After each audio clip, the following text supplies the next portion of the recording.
Hello, myself Subhash and you are watching Economics Guruji. In the last video, we have studied about the first chapter of Economics Introduction. In this video, we have studied about the main definitions of economics. How many parts the definitions of economics can be divided. ये सब हमने देखा था. तो short में एक छोटा सा रिकेप लेते हैं कि जो इंट्रोडक्शन के अकॉर्डिंग या इंट्रोडक्शन में हम जो इकोनॉमिक्स की जो डेफिनेशंस लेते हैं उन डेफिनेशन में कितने पार्ट में इसको डिवाइड करके स्टडी करते हैं, यानी 8% में इसकी जो डेफिनेशन यूज़ कर रहे हैं इसका पास्ट क्या है, इसका इतिहास क्या रहा है. तो हमने देखा था the definitions of economics is divided into 5 parts. First is wealth oriented definition, second is welfare oriented definition, third one scarcity oriented definition, fourth wantlessness definition and fifth development oriented definition. हमने देखा था कि wealth oriented definition जो है वो Adam Smith ने थी, उसके जो फॉलोवर्स हैं उन्होंने बताया था कि वेल्थ के अकॉर्डिंग मतलब what is economics, economics is the science of wealth. उन्होंने डायरेक्ट ये बता दिया कि इकोनॉमिक्स क्या है. इकोनॉमिक्स क्या है कि वेल्थ को कैसे अर्न करना है, एक कंट्री में वेल्थ कैसे ज़्यादा अर्न कर सकते हैं, कैसे इसको बढ़ा सकते हैं, इसकी स्टडी इकोनॉमिक्स है. फिर आगे जाकर मार्शल ने बोला कि नहीं, वेल्थ की स्टडी तो करता है मगर साथ साथ वो वेल्थ अर्न कौन करता है, ह्यूमन बींग, तो उसकी स्टडी. और ह्यूमन बींग के जब कंजप्शन आ जाता है इसका मतलब उसके डायरेक्टली और इनडायरेक्टली वेलफेयर को हम यहाँ पर कंसिडर कर रहे हैं. तो यहाँ पर वेलफेयर ओरिएंटेड डेफिनेशन हम इसको बोलते हैं. फिर उसके बाद स्कैरसिटी ओरिएंटेड डेफिनेशन आई थी. रॉबिन्स ने बताया कि जो भी इकोनॉमिक एक्टिविटीज़ हैं या फिर इकोनॉमिक एक्टिविटी के अलावा जो भी अदर एक्टिविटीज़ हैं, कोई भी प्रॉब्लम है, सभी प्रॉब्लम अरेज होती है स्कैरसिटी के कारण. इकोनॉमिक एक्टिविटी में फंड की कमी पड़ती है, एक उपभोक्ता के लिए, एक कंज्यूमर के लिए, एक प्रोड्यूसर के लिए जो फंड की कमी पड़ रही है उसी कारण, क्योंकि जो फंड है मतलब पैसा जो है, मनी है, उसके अल्टरनेटिव यूजेस हैं. एक तो वो लिमिटेड है, स्केर्स है, दूसरा उसके अनलिमिटेड यूज़ हैं. तो अपनी अनलिमिटेड वॉन्ट्स में से उस लिमिटेड रिसोर्स का कैसे यूज़ करें, ये बताया था उन्होंने. फिर उसके बाद वॉन्टलेसनेस डेफिनेशन, जेके मेहता ने बताया था कि अपनी जो नीड्स हैं, अननेसेसरी नीड्स हैं, उसको हम ख़त्म करते हैं और जो अपनी जो बेसिक नीड्स हैं उन उस कंडीशन तक हम पहुंच जाएं. उस कंडीशन को उन्होंने बताया था वॉन्टलेसनेस कंडीशन. उस कंडीशन में पहुंचने के बाद अपने पास जो भी रिसोर्सेज हैं उन रिसोर्स को एलोकेट कैसे करेंगे. And at last development oriented definition में सैमुअलसन ने बताया था कि इकोनॉमिक्स एट प्रेजेंट में रिसोर्स एलोकेशन को तो बताता है, लिमिटेड रिसोर्स को कैसे एलोकेट करेंगे, मगर साथ साथ में इंडिविजुअली और socially, with money without money, at present future में किस प्रकार से हम अपने कंट्री के ग्रोथ प्रोसेस को बढ़ाएंगे, ग्रोथ के पाथ पर अपनी कंट्री को आगे बढ़ाएंगे, कौन कौन सी टेक्नोलॉजीज़ हैं उनको डेवलप करना ज़रूरी है, कॉस्ट एफिशिएंट टेक्नोलॉजीज़ कौन कौन सी हैं उसको कैसे हम डेवलप करें, ये सब हमने देखा था. और अलग अलग डेफिनेशंस की क्या क्या कैरेक्टरिस्टिक्स थी उनके बारे में भी हमने डिटेल में देखा था. ये वेलफेयर ओरिएंटेड डेफिनेशन और इसकी जो मेन कैरेक्टरिस्टिक्स थी उसको हमने कंसिडर किया था. फिर उसके बाद स्कैरसिटी ओरिएंटेड डेफिनेशन, उनकी क्या क्या मेन कैरेक्टरिस्टिक्स है वो भी हमने कंसिडर किया. वॉन्टलेसनेस डेफिनेशन, उनकी characteristics. At last growth development oriented definition, उनकी कैरेक्टरिस्टिक्स. और उसके बाद इकोनॉमिक्स की जो जनरल डेफिनेशन है वो क्या है और इकोनॉमिक्स की जो मेन फीचर्स क्या हैं, जो डेफिनेशन है उसकी मेन फीचर्स क्या हैं, उसके बारे में हमने यहाँ पर डिस्कस किया था. अब हम आगे बढ़ते हैं और देखते हैं कि इकोनॉमिक्स को कितने पार्ट्स में यहाँ पर डिवाइड कर रखा है. और ये जो पार्ट्स हैं मतलब माइक्रो मैक्रो इकोनॉमिक्स जो हैं, जो आपके इस सिलेबस के मेन 2 ब्रांचेस हैं, 2 पार्ट हैं, क्या है ये और कौन कौन से टॉपिक्स हम इसमें कवर करते हैं, इनका क्या नेचर्स हैं, ये ऐसे क्यों है, माइक्रो और मैक्रो का मतलब क्या है, what is the mean of micro and macro, इसके बारे में हम डिटेल में देखेंगे. तो आइए शुरू करते हैं. Let's start. First is micro economics. Micro का मतलब होता है स्मॉल. माइक्रो मीन्स स्मॉल और स्मॉल मतलब यहाँ पर इसका मतलब ये नहीं छोटा छोटा स्टडी करना, स्मॉल स्मॉल लेवल पर स्टडी करना. स्मॉल का मतलब है यहाँ पर इंडिविजुअल लेवल की स्टडी करना. किसकी स्टडी करना है यहाँ पर, इंडिविजुअल लेवल की. कैसे, तो it studies economic problems and economic issues relating to small economic units like consumer and producer. These issues relates to allocation of resources to alternative uses so that human welfare is maximized. Main बात है human welfare को maximise करना. और maximise कब हो पाएगा, जब अपने पास इंडिविजुअल लेवल पर जो भी रिसोर्सेज हैं उन रिसोर्सेज का हम एलोकेशन सही तरीके से करें. और रिसोर्सेज का एलोकेशन करना जरूरी हो रहा है। क्यों? क्योंकि अपने पास जो रिसोर्सेज है वो है लिमिटेड, दूसरे उनके अल्टरनेटिव यूजेस है, एक से ज़्यादा यूज है। सिंगल यूज होता तो कोई दिक्कत ही नहीं थी, बहुत सारे यूजेस हैं, तो अब हमारे पास ये समस्या आती है कि उस रिसोर्स को कहाँ यूज़ करें। ठीक है, तो यहाँ पर स्मॉल यूनिट्स, मतलब यहाँ पर इंडिविजुअल यूनिट्स को स्टडी कर रहे हैं, mainly consumer and producer. Now next, meaning of macro economics. अब मैक्रो इकोनॉमिक्स का मतलब क्या है? What is macro economics? Macro means large, big.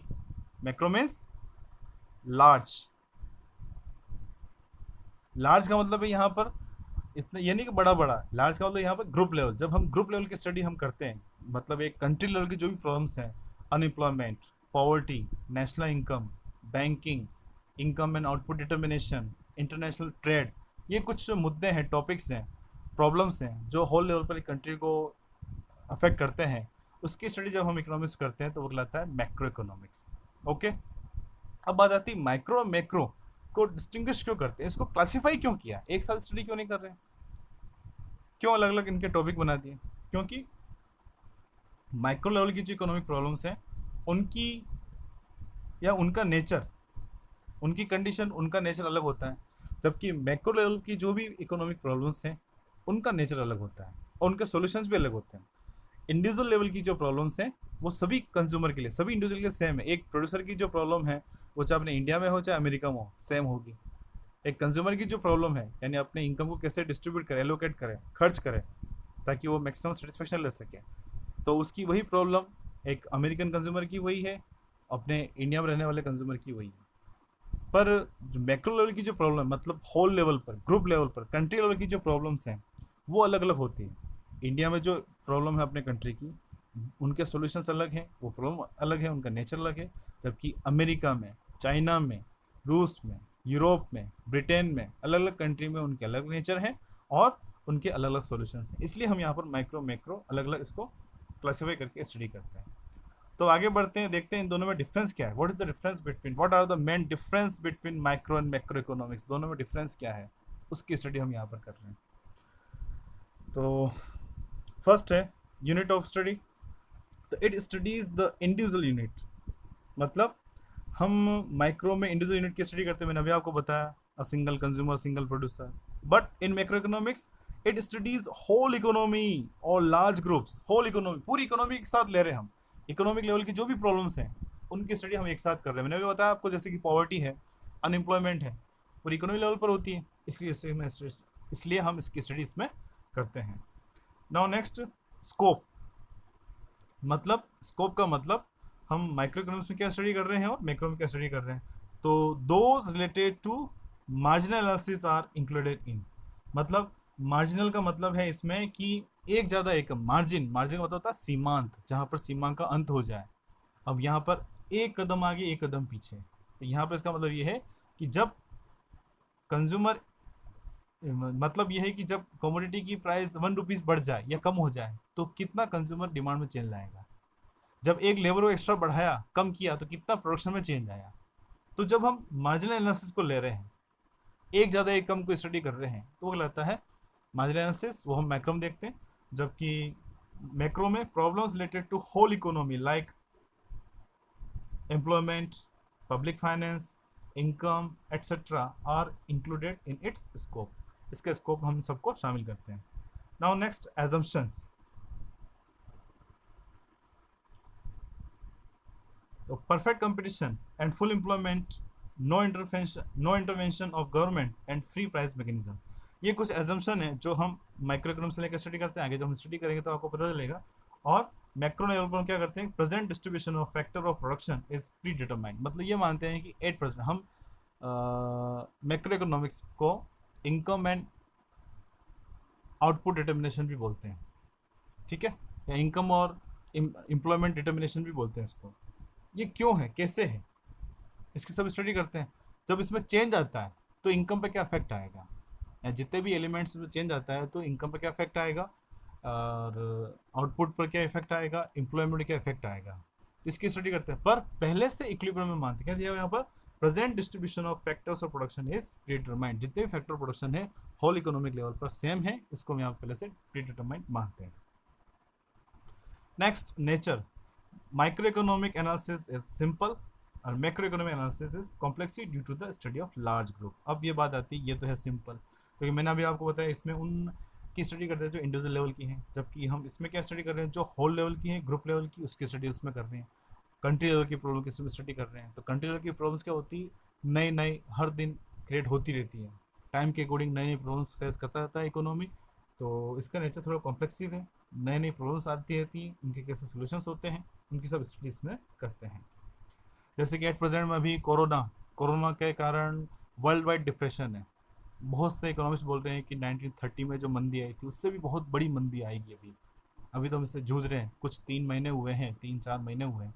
देखते हैं इसका इफेक्ट कितना रहता है। हर कंट्री में जितनी भी जो इकोनॉमीज़ हैं वो ठप हो गई हैं, क्योंकि लॉकडाउन हो गया हर कंट्री में। जो भी इकोनॉमिक एक्टिविटी है, जो भी प्रोडक्शन है, सब रुक गया है।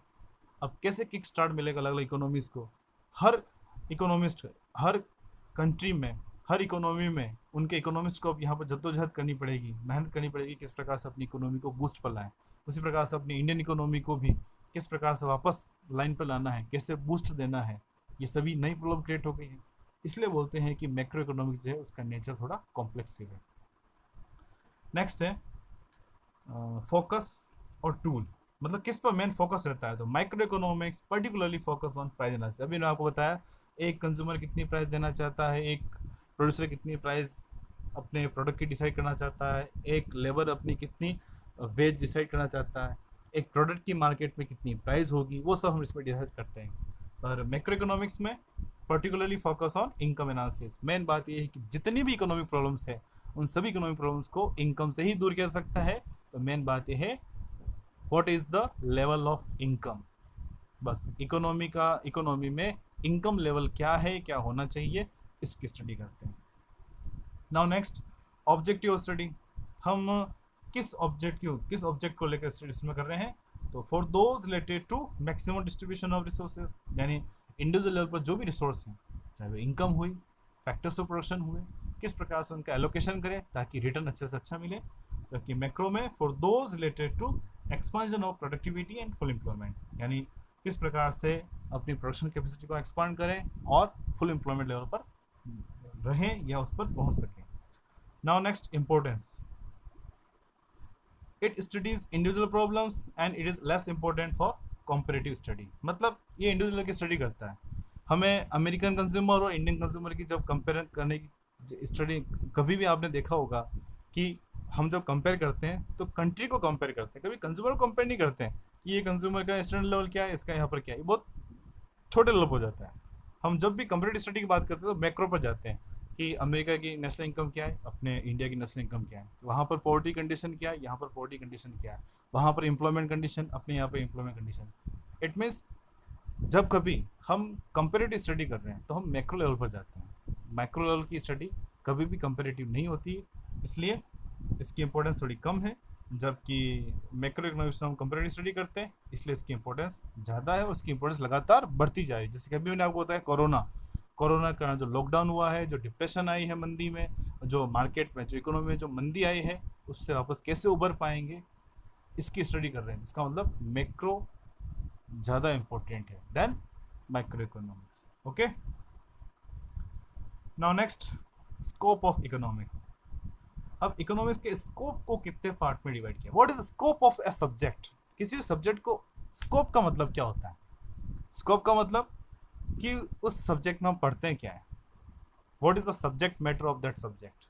Now next, what is the nature of that subject, and last, what are the limitations of a particular subject. किसी भी सब्जेक्ट की क्या स्टडी मटेरियल है, क्या हम स्टडी कर रहे हैं, फिर उसके बाद उसका क्या नेचर है, एंड लास्ट वन उसकी लिमिटेशंस क्या है। उसी प्रकार से हम अगर इकोनॉमिक्स के स्कोप की बात कर रहे हैं तो 3 पार्ट में स्कोप क्लासीफाई किया। तो the scope of economics is classified into 3 parts. First is subject matter of economics, second nature of economics, and third is limitation of economics. ठीक है, तो सब्जेक्ट मैटर में हम मतलब ये है कि इसको कितने पार्ट में डिवाइड किया इकोनॉमिक्स को, कौन कौन से टॉपिक्स जो हम इसमें स्टडी करते हैं। जबकि नेचर का मतलब ये है कि यहाँ पर whether the economics is a science, क्या इकोनॉमिक्स साइंस है।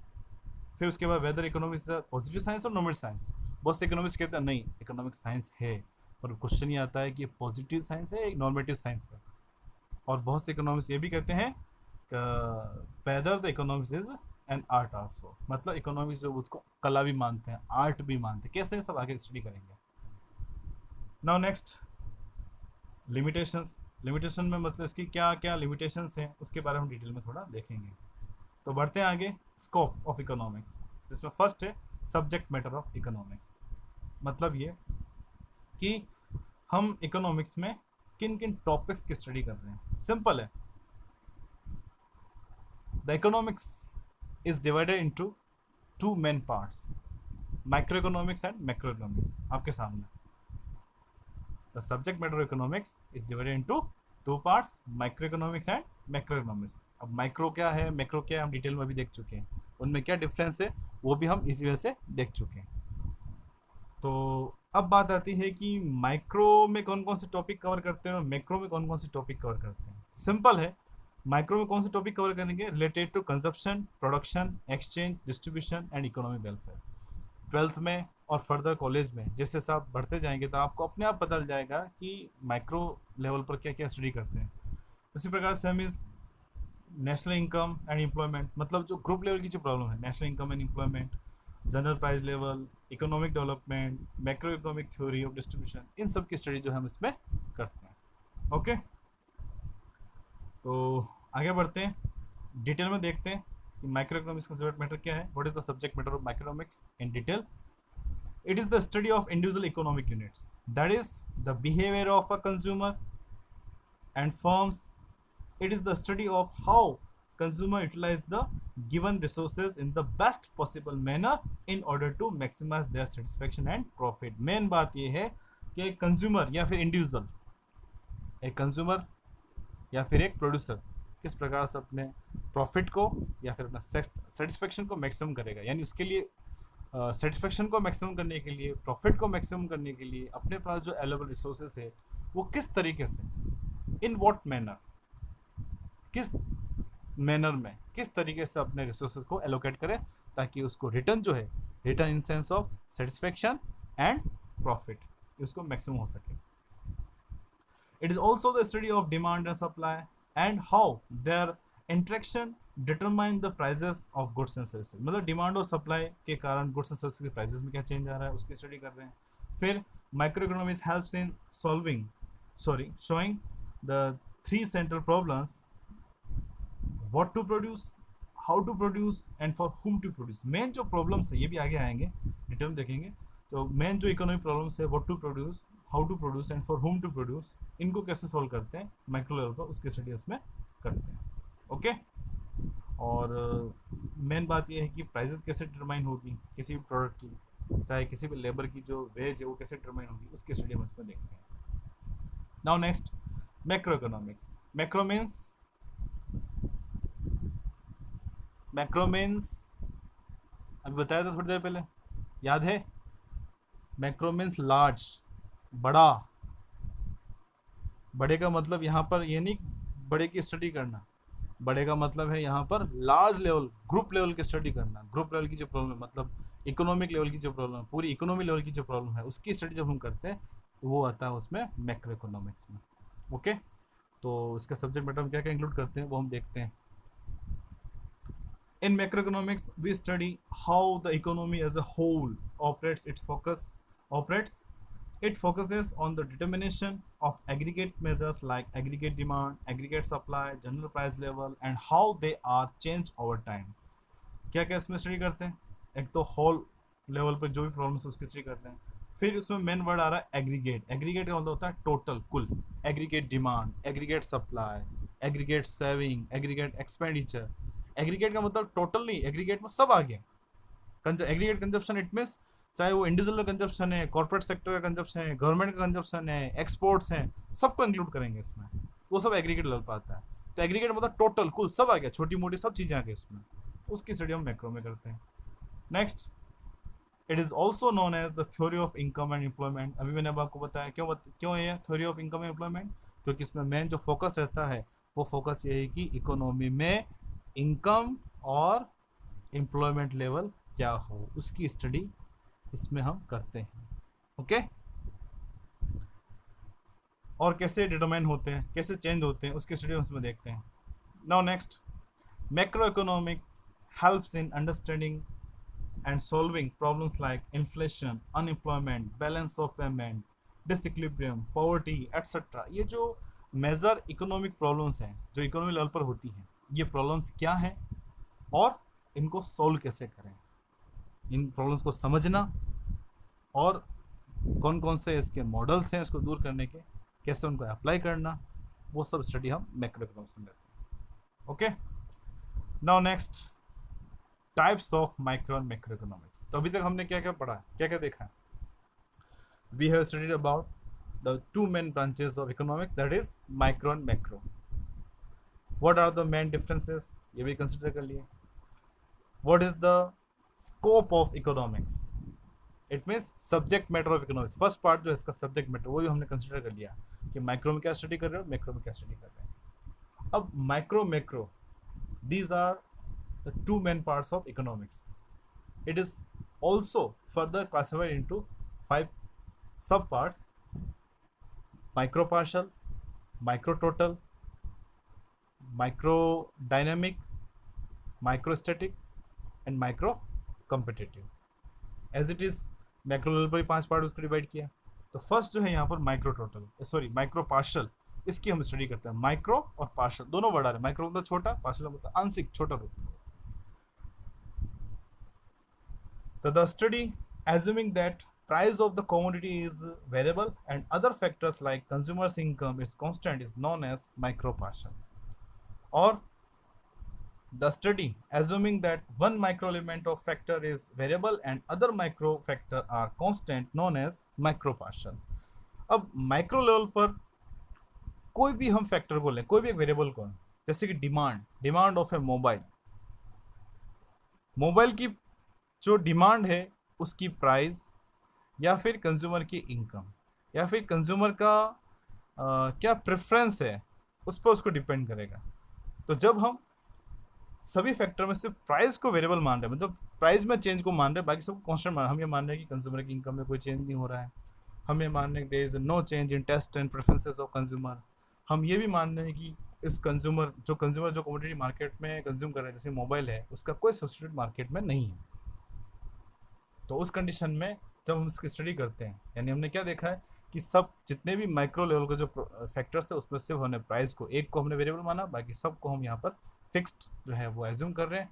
तो इस प्रकार की स्टडी करेंगे, it is known as micro partial. Now next is micro total. Micro total का मतलब ये कि माइक्रो लेवल पर जो भी फैक्टर है, जो भी वेरिएबल है, जैसे कि डिमांड है, तभी मैंने आपको बताया डिमांड को बहुत सारे फैक्टर अफेक्ट करते हैं. तो जब सभी फैक्टर को हम यहाँ पर लेकर स्टडी कर रहे हैं, सभी को वेरिएबल मान रहे हैं, सभी को कंसिडर कर रहे हैं, तो अगला आएगा माइक्रो टोटल. मतलब माइक्रो लेवल की जो प्रॉब्लम थी उसमें सभी फैक्टर को हमने यहाँ पर इंक्लूड कर दिया, इन्वॉल्व कर दिया. तो the study assuming that all the micro level factor are variable known as micro total. Next is microstatic. Micro का मतलब क्या हो जाएगा यहाँ पर, माइक्रो मीन्स स्मॉल, स्टैटिक मतलब कांस्टेंट, स्थिरता. मतलब जब हम एक सर्टेन टाइम पीरियड पर या सर्टेन टाइम पर एक ही इक्विलिब्रियम की स्टडी करें, जितने भी जो माइक्रो एलिमेंट्स हैं उनकी स्टडी एक साथ हम कर रहे हैं, कहाँ, कब, सर्टेन पॉइंट ऑफ टाइम पर, एक फिक्स टाइम पर, तो वो कहलाता है माइक्रोस्टैटिक. So it is the method that analyzes the mutual relationship of microfactor in equilibrium condition at a given time. यानी पर्टिकुलर एक दिए हुए टाइम पर हम इक्विलिब्रियम की स्टडी कर रहे हैं जिसमें सभी फैक्टर्स आ गए, उसमें क्या रिलेशनशिप, सभी फैक्टर में क्या रिलेशनशिप है, कैसे कंज्यूमर की डिमांड, सॉरी प्रोडक्ट की डिमांड जो है वो कंज्यूमर की इनकम, या फिर प्रोडक्ट की प्राइस, कंज्यूमर का टेस्ट, प्रेफरेंस, इन सब में आपस में क्या रिलेशन है. जब हम इसकी स्टडी कर रहे हैं तो वो कहलाएगा यहाँ पर microstatic. Now next micro comparative. Micro comparative क्या है, it is the method that analyze the comparative mutual relationship of a micro factor in equilibrium conditions at a given time. Thus it studies the comparative study of time and equilibrium. यानी ये बताता है कि दो अलग अलग time period पर जो इक्विलिब्रियम था वो क्या था, उसमें क्या कंडीशन थी, उसके बारे में स्टडी करते हैं। जैसे हम एग्जांपल लेते हैं, सपोज कल जब मार्केट में मोबाइल की प्राइस, किसी पर्टिकुलर मोबाइल की प्राइस जो है वो 10,000 रुपये थी, तो उस मोबाइल की डिमांड थी टोटल 150, मार्केट टोटल 150 मोबाइल की डिमांड थी। और जब आज मोबाइल की प्राइस डाउन होकर 9,000 हो गई है, 9,000 हो गई है, तो मोबाइल की डिमांड बढ़ गई हो गई है 2,000, 200 हो गई। तो ये क्यों हुई है? दो अलग अलग टाइम पीरियड है, आज और कल। आज 10,000, सॉरी, कल 10,000 प्राइस थी, 150 मोबाइल बिके थे। आज 9,000 प्राइस हो गई उस मोबाइल की, तो मोबाइल बिक के 200 हो गया। तो इसके पीछे क्या कारण है? ठीक है, ये तो है ही है। तो अलग अलग टाइम पर हम स्टडी कर रहे हैं, 10,000 रुपये कितने थे और आज जब 9,000 कितने हैं, इसकी हम स्टडी कर रहे हैं। दो अलग अलग टाइम पीरियड है, इसकी स्टडी कर रहे हैं।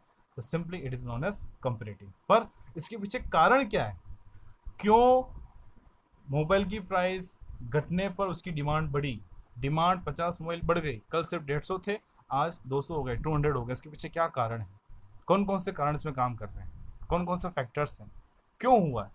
जब दो अलग अलग इक्विलिब्रियम को स्टडी करें, दो अलग अलग टाइम पीरियड पर, कि एक इक्विलिब्रियम से दूसरे इक्विलिब्रियम कैसे गए, क्या प्रोसेस थी, कौन कौन से फैक्टर काम किए, it is known as micro dynamic. क्या कहेंगे उसको हम? Micro dynamic. तो it focuses on the process by which we reach a new equilibrium from initial equilibrium. Thus, factor involves between initial equilibrium and new equilibrium actively and perfectly studied and analyzed. ठीक है। Now next types of macroeconomics. अब जैसे कि micro economics के types हैं, उसी प्रकार से मैक्रो के टाइप्स हैं। Micro partial, sorry, macro partial, macro total, macro static, macro dynamic and macro comparative. Same as it is. Micro partial में क्या माना था हमने कि माइक्रो लेवल पर जो भी फैक्टर्स किसी कमोडिटी की डिमांड या सप्लाई को अफेक्ट करते हैं, उसमें एक को वेरिएबल मानकर सबको कांस्टेंट मानते हैं। तो यहाँ पर भी ये मैक्रो इकोनॉमिक लेवल पर, मैक्रो लेवल पर, सॉरी, मैक्रो लेवल पर जो भी प्रॉब्लम है, वो मैक्रो लेवल की जो प्रॉब्लम है उसको अफेक्ट करना, जितने भी फैक्टर्स हैं उन सभी फैक्टर में सिर्फ एक को वेरिएबल माने, बाकी सबको कांस्टेंट मान लें। सबको एक साथ लेंगे तो दिक्कत आती है। क्या रिजल्ट था किसी एक में चेंज के कारण, किसी कमोडिटी डिमांड या सप्लाई पाया पूरी होल लेवल पर या मैक्रो इकोनॉमिक इशू पर, तो वो अगर हमें फाइंड करना है तो दिक्कत आती है। तो हम क्या करते हैं कि जितने भी मैक्रो इकोनॉमिक लेवल पर जो फैक्टर्स हैं उन सब में से किसी एक को वेरिएबल मानते हैं, बाकी सबको कांस्टेंट मान लेते हैं। उसका इफेक्ट हम फाइंड करते हैं, वो लगा मैक्रो पार्शन। नेक्स्ट है मैक्रो टोटल। जितने भी मैक्रो इकोनॉमिक लेवल पर जो फैक्टर्स हैं उन सबको हम एज्यूम कर रहे हैं को वेरिएबल। ये जो देखो अभी समझ में शायद नहीं आएंगे, जब हम माइक्रो मैक्रो में आगे बढ़ेंगे धीरे धीरे, तब आपको डिटेल में समझ में आ जाएगा कि ये टॉपिक्स क्या हैं। क्योंकि ये जो भी हम स्टडी आने वाले फर्दर या जो चैप्टर्स उसमें स्टडी करेंगे उनका एक शॉर्ट में बता दिया है। तो इस ये कब हम अच्छे से पढ़ पाएंगे, इनके बारे में अच्छे से जान पाएंगे, जब आप डिटेल में माइक्रो मैक्रो के जितने भी टॉपिक्स हैं उनको डिटेल में अच्छे से पढ़ लोगे, तब आपको अच्छा समझ में आएगा। Now next microstatic. Microstatic it means whole economy level पर हम यहाँ पे स्टडी कर रहे हैं और साथ साथ पर्टिकुलर किसी एक इक्विलिब्रियम कंडीशन को ले रहे हैं। ठीक है, वो कहलाता है माइक्रोस्टैटिक। मतलब पर्टिकुलर गिवन टाइम पर इकोनॉमी जो इक्विलिब्रियम है उसकी जब हम स्टडी कर रहे हैं, यानी economy equilibrium, aggregate demand aggregate supply बराबर है, जितनी डिमांड इकोनॉमी में है उसके बराबर सप्लाई है, इकोनॉमी जितनी इनकम होनी चाहिए उतनी इनकम है, इकोनॉमी इक्विलिब्रियम में है, उसकी हम स्टडी कर रहे हैं। It is known as macrostatic. Macro comparative, दो अलग अलग टाइम पीरियड पर a number of change becomes in the condition of equilibrium due to timely changes in the major factors relating to consumption and investment in the economy. These various equilibrium conditions are compared in it. मतलब एक ही economy में अलग अलग time पर अलग अलग equilibrium condition जो हैं उनके बारे में स्टडी कर रहे हैं, कंपेयर कर रहे हैं कि पिछले साल या लास्ट ईयर में जो जितनी डिमांड थी, कितनी सप्लाई थी, इकोनॉमी कितना इनकम लेवल था, कितने एक्सपेंडिचर्स थे, एट प्रेजेंट में, प्रेजेंट ईयर में इनकम लेवल क्या है, एक्सपेंडिचर लेवल क्या है, सेविंग लेवल्स क्या है, टोटल डिमांड, टोटल सप्लाई क्या है। तो दोनों ही इक्विलिब्रियम को हम कंपेरेटिव वे से स्टडी कर रहे हैं। It is known as macro comparative. And last macro dynamic, it is the study of process to reach from one equilibrium condition to another equilibrium condition. मतलब पिछले साल जो इक्विलिब्रियम था, लास्ट ईयर जो इक्विलिब्रियम था और एट प्रेजेंट आज जो इक्विलिब्रियम है, उनमें जो चेंजेस हैं, इनकम लेवल ज़्यादा है तो क्यों है, इसके पीछे क्या कारण, what are the main reasons behind it. Expenditure बढ़े हैं, इंक्रीज हुए हैं, तो इसके पीछे क्या रीज़न है। सेविंग्स इंक्रीज हुई डिक्रीज हुई, उसके पीछे क्या रीज़न है। तो जब हम दो अलग अलग इक्विलिब्रियम कंडीशन को कंसिडर कर रहे हैं अलग अलग टाइम पीरियड पर, एक इक्विलिब्रियम से दूसरे इक्विलिब्रियम कैसे गए हैं इकोनॉमी लेवल पर, कौन कौन से फैक्टर्स में काम किए, क्या प्रोसेस है, किस प्रोसेस से आगे बढ़े हैं, उसकी जब हम स्टडी कर रहे हैं तो it is known as macro dynamic. तो कुल मिला के क्या देखा अभी तक हमने, macro micro difference, what is macro, what is micro economics, what is macro economics, ये देखा हमने, and what are the main sub parts of micro and macro economics. ठीक है, नेक्स्ट वीडियो हम नेचर ऑफ इकोनॉमिक्स और इसके scope के जो बाकी जो बच्चे हुए, नेचर, ये साइंस है तो पॉजिटिव साइंस है, नॉर्मेटिव साइंस है, और इसके क्या क्या लिमिटेशंस हैं वो हम आगे नेक्स्ट वीडियो में इसको कंसिडर करेंगे। तो आई होप आपको वीडियो समझ में आया होगा, मतलब इस वीडियो में जो भी टॉपिक हमने स्टडी किए हैं वो अच्छे से आपको समझ में आए होंगे। नहीं आए कोई बात नहीं, एक बार वापस बैक में जाइए और पूरे वीडियो को वापस शुरू से देखिए। और हाँ, पिछला वीडियो आपने नहीं देखा है, नहीं समझे हैं टॉपिक्स को, तो उसका लिंक भी मैं इसके इस वीडियो के डिस्क्रिप्शन में डाल रहा हूँ, ताकि आपको आसानी से, कोई दिक्कत नहीं हो, आसानी से उस वीडियो तक आप पहुँच सकें। तो अगर आपको वीडियो अच्छा लगा है तो लाइक करना ना भूलें, और अगर आपको लगता है कि आपके साथ साथ आपके फ्रेंड्स के लिए भी, आपके फ्रेंड सर्कल में वीडियो बहुत हेल्पफुल रहेगा, तो मैक्सिमम इसको शेयर करिए। और हाँ, अभी तक अगर आपने इस चैनल को सब्सक्राइब नहीं किया तो सब्सक्राइब जरूर करें, ताकि जो भी नए वीडियोज़ हैं वो आपको जल्दी से जल्दी मिल सकें। Thank you, thanks for watching economics Guruji, bye bye.